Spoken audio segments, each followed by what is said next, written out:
너희가 나에게 대항함은 어찌 됨이냐? 너희가 다 내게 잘못하였느니라. 여호와의 말씀이니라. 내가 너희 자녀들을 때린 것이 무익함은 그들이 징계를 받아들이지 아니함이라. 너희 칼이 사나운 사자같이 너희 선지자들을 삼켰느니라. 너희 이 세대여, 여호와의 말을 들어보라. 내가 이스라엘에게 광야가 되었었느냐? 캄캄한 땅이 되었었느냐? 무슨 이유로 내 백성이 말하기를 우리는 노였으니 다시 주께로 가지 아니하겠다 하느냐? 처녀가 어찌 그의 폐물을 입겠느냐? 신부가 어찌 그의 예복을 입겠느냐? 오직 내 백성은 나를 잊었나니 그 날수는 셀 수 없거늘. 내가 어찌 사랑을 얻으려고 내 행위를 아름답게 꾸미느냐? 그러므로 내 행위를 악한 여자들에게까지 가르쳤으며 또 내 옷단에는 죄 없는 가난한 자를 죽인 피가 묻었나니 그들이 담구멍을 뚫었기 때문이 아니라 오직 이 모든 일 때문이니라. 그러나 너는 말하기를 나는 무죄하니 그의 진노가 참으로 내게서 떠났다 하거니와 보라, 내 말이 나는 죄를 범하지 아니하였다 하였으므로 내가 너를 심판하리라. 내가 어찌하여 내 길을 바꾸어 부지런히 돌아다니느냐? 내가 아수르로 말미암아 수치를 당함같이 또한 애굽으로 말미암아 수치를 당할 것이라. 내가 두 손으로 내 머리를 싸고 거기서도 나가리니 이는 내가 의지하는 자들을 나 여호와가 버렸으므로 내가 그들로 말미암아 형통하지 못할 것임이라. 오늘의 묵상 본문은 예레미야서 2장 29절에서 37절까지의 말씀입니다. 2장 9절에서 하나님이 유다 백성들과 싸우겠다고 하자 이제 29절에서는 유다가 하나님과 대항하여 싸우고자 합니다. 유다는 하나님의 말씀을 선포하는 선지자들을 공격하는 방식으로 하나님께 대항합니다. 하나님이 선지자들을 보내셔서 그들로 돌이키도록 하기 위해 재앙으로 때리시고 말씀으로 그들을 책망하셨습니다. 그러나 그들이 보인 반응은 전혀 달랐습니다. 하나님의 징계를 전혀 받아들이지 않고 도리어 선지자들의 충고를 막고 죽이는 일을 하였습니다. 사실 하나님의 징계는 자기 백성을 죄에서 돌이키시기 위하여 하시는 사랑입니다. 죄를 계속 지어 망하도록 할 수 없는 것입니다. 그러나 우리들 대부분은 그런 일을 만나면 정반대로 해석합니다. 징계는 고통으로만 받아들입니다. 그래서 때론 하나님에게 분노하고 대항합니다. 왜 나에게만 이런 시련을 주느냐? 라고 따집니다. 그러나 성도들에게 하나님은 아버지입니다. 아버지는 자식을 함부로 대하지 않습니다. 징계마저도 아버지에게는 사랑인 것입니다. 히브리서 저자는 하나님이 아들과 같이 너희를 대우하시나니 어찌 아버지가 징계하지 않는 아들이 있으리요? 라고 하면서 사랑하기에 징계를 한다고 말합니다. 그러므로 징계를 달게 받으면 그 징계는 그 사람에게 도리어 큰 유익을 가져옵니다. 그러므로 하나님이 사람을 통해 혹은 환경을 통해 징계하시는 일이 있다면 유다 백성들처럼 대항하는 것이 아니라 기꺼이 받아들이고 속히 돌이킬 수 있기를 원합니다. 징계가 징계로 끝나지 않고 도리어 사랑으로 은혜와 복으로 바꿀 수 있는 저와 여러분이 되기를 원합니다. 유다 백성들이 너무 강하게 하나님에게 대항하자 도대체 하나님이 무엇을 잘못하였기에 그렇게 하는지 되묻습니다. 하나님은 이스라엘을 광야와 캄캄한 땅에서 인도하신 분인데 마치 하나님을 아무 생명도 없는 광야로 취급하고 빛이 없어 방향을 알 수 없는 흑암의 땅으로 간주하는 것이 말이 되느냐라는 것입니다. 그럴 수는 없는 것입니다. 여기 결혼을 앞둔 신부가 있습니다. 이 신부는 결혼을 준비하면서 신랑으로부터 폐물과 옷을 받았습니다. 이 사실을 잊을 신부가 있겠습니까? 아무도 없습니다. 신랑의 달콤한 사랑을 경험한 신부가 신랑을 잊는다는 것은 말도 안 되는 이야기입니다. 그런데 그런 말도 안 되는 일을 이스라엘은 행하고 있습니다. 광야에서 사랑을 받았던 신랑 대신 하나님을 잊어버리고 신부 이스라엘은 살고 있는 것입니다.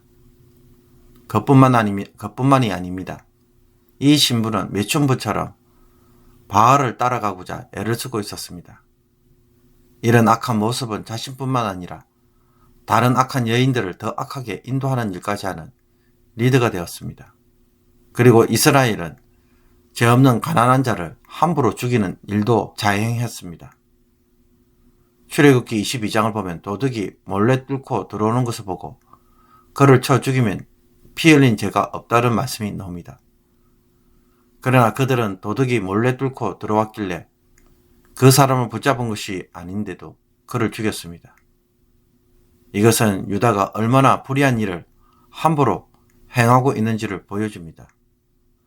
정당한 이유 없이 함부로 힘없고 가난한 자를 착취하고 죽인 것입니다.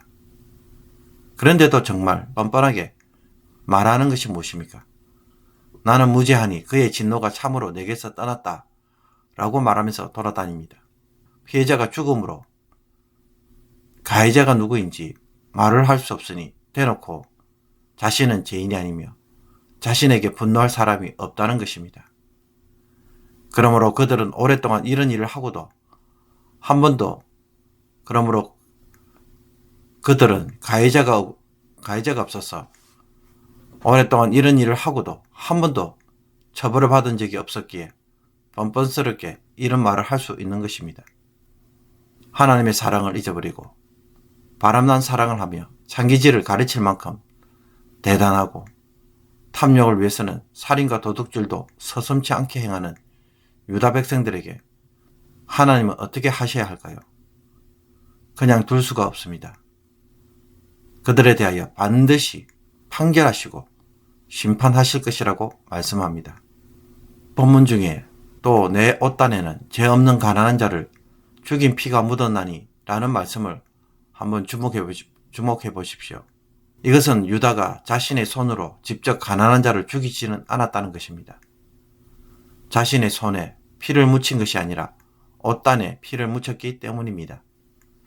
사회적으로 이런저런 제도와 방식으로 가난한 사람들을 죽음으로 몰아가는 일을 하였을 것입니다.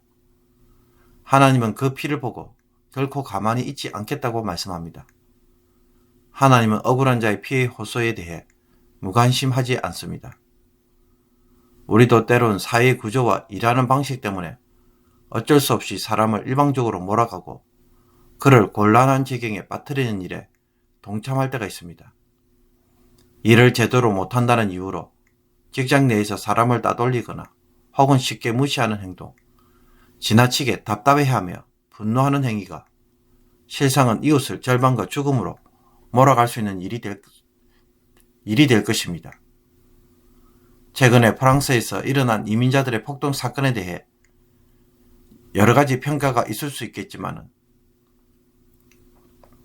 프랑스 사회가 그들에게 대해 아무런 도움을 주지 않고 벼랑 끝으로만 몰고 갔기에 그들이 분노하고 저항하였다는 비판이 있습니다.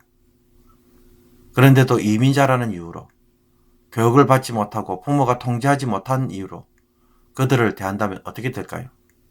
사회의 한 구석으로 그들을 몰아넣고 그들로 죄를 짓게 한 것은 실상 프랑스 시민들입니다. 이 말씀을 묵상하면서 프랑스에서 폭동을 일으킬 수밖에 없는 프랑스 이민자들을 위해 기도하기를 원합니다. 또 내 주변에 일을 잘 못한다는 이유로 어떤 사람을 너무 지나치게 몰아붙인 것은 아닌지 되돌아보고 회개하며 그를 돕는 자로 순종하기를 원합니다. 끝으로 하나님은 유다가 국제 질서 속에서 살아남기 위해 처절한 몸부림을 치는 모습을 지적합니다. 하나님만 믿어서는 살 수 없기에 애굽에 붙었다가 이번에는 아수르에게 붙는 식으로 살아남으려는 유다의 모습에 대해 하나님은 애굽과 아수르로 말미암아 수치를 당하게 될 것이라고 말씀합니다. 여호와가 그들을 버렸기 때문입니다. 그래서 부끄러워서 얼굴을 가리고 포로로 끌려가게 될 것이라고 말씀합니다. 하나님이 아닌 다른 것에서 안전장치를 마련하려는 유다의 시도는 결국 수치를 경험하는 일로, 고난을 경험하는 일로 찾아오게 될 것입니다. 이것을 하면 더 잘 될까, 저것을 하면 실패할 것인지 고민을 하고 여기서 혹은 저기서 성공의 가능성을 쫓아다니면서 이리저리 뛰어다니는 것은 과연 지혜이고 열심일까요? 더 많은 정보를 모으고 어느 쪽에서 성공의 승부수를 걸지 판단하는 것은 사업이나 장사를 하는 사람들에게는 지극히 당연한 일로 보입니다. 그러나 하나님은 이런 일로 염려하고 여기에 우리의 모든 신경을 투자하는 것을 원치 않으십니다. 왜냐하면 하나님이 이 모든 것을 주관하시기 때문입니다. 통계와 숫자는 사람을 배신하지 않는다고 하지만 하나님이 바꾸시면 그 어떤 곳에서든지 바꾸시면 얼마든지 그 상황과 그 일들은 뒤집어질 수 있는 것입니다. 그러므로 우리가 무엇을 하든지 간에 하나님이 우리를 위하시고 우리가 하나님을 따를 때 그 모습 속에서 그 가운데서 하나님이 그 모든 일들을 새롭게 이끌어 가십니다. 길이 막혀도 성도의 중심을 보시는 하나님이 길을 여시는 은혜를 베푸시는 것입니다. 하나님이 나를 보시고 막힌 길도 열어주시기를 기도하는 것이 우왕좌왕하며 고민하고 염려하는 것보다 훨씬 더 지혜로운 길입니다. 선택에 너무 많은 고민을 하기보다는 차라리 하나님이 기뻐하시는 사람이 되는 것에서 오늘 승부수를 두고 살아가기를 원합니다. 하나님을 의지하는 것에서 길이 있다는 것을 오늘도 순종을 통하여 체험하고 그 복을 누리는 성도가 되기를 축복합니다. 기도드리겠습니다. 하나님은 한 번도 우리를 잊으신 적이 없고 그 사랑이 식어진 적이 없는데 저희들은 너무나 쉽게 잊어버리고 창녀처럼 살아가며 악한 일을 서슴지 않게 행하고 있습니다. 불쌍히 여겨 주옵소서. 우리의 죄를 용서하여 주옵소서. 성공을 위해 여기저기 쫓아다니고 애를 쓰는 것이 아니라 하나님을 의지하고 그 속에서 선택함으로 하나님이 친히 도우시는 사람이 되게 하여 주옵소서. 막힌 길에서도 길이 열리는 은혜를 주옵소서. 세상의 처세술을 배우는 것에 지혜가 있지 않고 하나님을 위한 삶에서 판단할 때 참된 지혜가 주어지며 하나님이 나를 위하시는 놀라운 은혜를 오늘도 누리게 하여 주옵소서. 예수 그리스도의 이름으로 기도합나이다. 아멘.